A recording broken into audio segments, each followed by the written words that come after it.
श्री गणेशाय श्री स्वामी समर्थ हर हर महादेव। आज नवरात्रीचा दुसरा दिवस आहे। देवी ब्रह्मचारिणी या देवी दुर्गेच्या 9 रूपांपैकी दुसरे रूप आहे, ज्यांची नवरात्रीच्या दुसऱ्या दिवशी पूजा केली जाते। ब्रह्मचारिणी म्हणजे तपश्चर्या करणारी। या देवीने भगवान शिवाला प्राप्त करण्यासाठी कठोर तपश्चर्या केली होती। ती पांढरे वस्त्र परिधान करते, उजव्या हातात जपमाळ रुद्राक्षाची माळ आणि डाव्या हातात कमंडलू पाण्याचे भांडे धारण करते। तिची पूजा केल्याने भक्तांना ज्ञान, तप, त्याग आणि संयम प्राप्त होतो, तसेच यश आणि सिद्धी मिळते।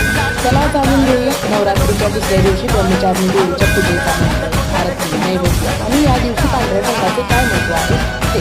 कठोर तपाचे आचरण करणारी देवी म्हणून ब्रह्मचारिणी ओळखली जाते। ब्रह्मचारिणी देवीच्या उजव्या हातात माळ आणि डाव्या हातात कमंडलू आहे। ब्रह्मचारिणी देवीच्या पूजाने मनुष्याला भक्ती आणि सिद्धी दोन्हीही प्राप्त होऊ शकते असे सांगितले।